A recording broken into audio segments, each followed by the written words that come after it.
बस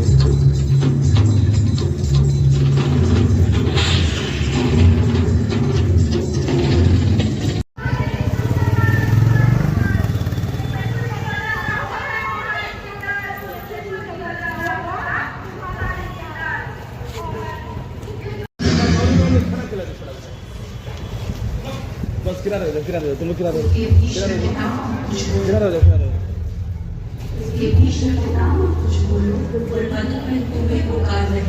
दुर्योधन जो व्यवहार किया कि तुम सब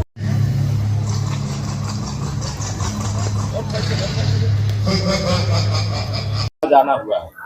आज ऋषि राम नरेश विद्यालय जो इनका अपना ग्रुप है उसका इनका एनुअल प्रोग्राम था संस्कृति करके, जिसका इन्होंने शीर्षक रखा हुआ था और जिसमें भारत देश की एकता की बात की गई थी। उसका एक कार्यक्रम था, बहुत ही सुंदर कार्यक्रम था और जितने भी महाविद्यालय विद्यालय हैं उनको इस तरह के कार्यक्रम आयोजित करते रहने चाहिए। सर, इस प्रकार के कार्यक्रम के माध्यम से क्या संदेश देना चाहिए?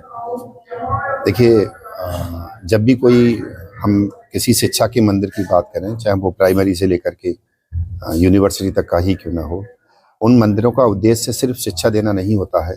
छात्र छात्राओं के सर्वांगीण विकास की बात होती है और सर्वांगीण विकास के लिए जरूरी है कि जितने भी शिक्षा के मंदिर हैं वहाँ पर पढ़ाई शोध के साथ साथ कल्चरल जितना भी है, खेलकूद, इन सब की भी शिक्षा दी जाए और एक समाज में कैसे रहा जाता है, कैसे सामंजस्य किया जाता है, कैसे लोगों के साथ मेल मिलाप बढ़ाया जाता है, उसकी भी एक शिक्षा दी जाए।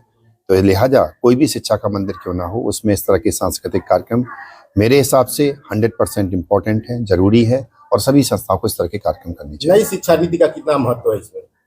नई शिक्षा नीति जिन लोगों ने अगर डिटेल में पढ़ रखी है उनके लिए मैं कहना चाहता हूँ कि नई शिक्षा नीति को इम्प्लीमेंट प्रॉपरली होने में, प्रॉपरली का मतलब होता है, अभी कुछ लोगों को विरोधाभास है थोड़ा सा, कुछ लोगों को कहना यह है कि इससे दिक्कत हुई, लेकिन हकीकत यह है कि कोई भी जब ट्रांसफॉर्मेशन होता है तो ट्रांसफॉर्मेशन 2 दिन में नहीं हो सकता, उसके लिए समय चाहिए होता है।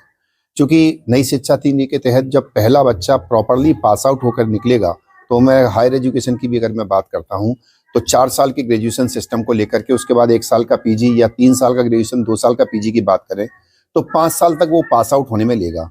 तो इसका जो सही रिजल्ट है इम्प्लीमेंटेशन होने के बाद, प्रॉपरली इम्प्लीमेंटेशन होने के बाद जब 2-3 साल बीत जाएंगे तब उसका सही रिजल्ट निकलेगा। लेकिन नई शिक्षा नीति का भी उद्देश्य वही है कि बच्चे का सर्वांगीण विकास हो। बच्चा बीएससी तो कर लिया करता था लेकिन घर के स्विच नहीं बदल सकता था। बच्चा बीएससी कर लिया करता था लेकिन ये नहीं जानता था कि फोटोग्राफी होती कैसे है। बच्चा बीएससी कर लिया करता था लेकिन बहुत सारी चीज़ों को नहीं जानता था। इस नई शिक्षा नीति में इस बात का ध्यान रखा गया कि आप फिजिक्स केमिस्ट्री मैथ तो पढ़ें ही पढ़ें, साथ में कुछ को करिकुलर भी पढ़ें, समाज से जुड़े हुए पाठ्यक्रम भी पढ़ें और कोई एक ऐसी विधा भी पढ़ लें, चाहे वो फोटोग्राफी हो, चाहे वो जर्नलिज्म हो, चाहे वो इलेक्ट्रीशियन का काम हो, ये भी पढ़ लें ताकि टीवी का काम हो, कुछ भी काम हो, इलेक्ट्रॉनिक्स का हो, उसे भी सीख लें। सो दैट कि जरूरी नहीं है कि हर व्यक्ति नौकरी की तरफ मांगे। अपने स्वरोजगार की बात करिए, अपने बिजनेस की बात करिए। यूजीसी पे क्या कहेंगे सर? यूजीसी का तो आपने कल पढ़ लिया होगा, आज उसकी रिजल्ट आ चुका है, सभी अखबारों में छप चुका है कि सुप्रीम कोर्ट ने उस पर अभी रोक लगा दी है। 118% की बढ़ोतरी हुई, क्या सारे लोग सामान्य के थे? देखिए, 118% की बढ़ोतरी का मेरे पास कोई इस तरह का डेटा नहीं है। परसेंटेज में जब किसी चीज़ को देखा जाता है और एक्चुअल रियलिटी में देखा जाता है तो अंतर पड़ता है। आज अगर एक कंप्लेन हुई है 5000 लोगों के बीच में, कल को 2 हो जाती हैं तो इसका मतलब ये नहीं है 100% बढ़ोतरी हो गई। बहुत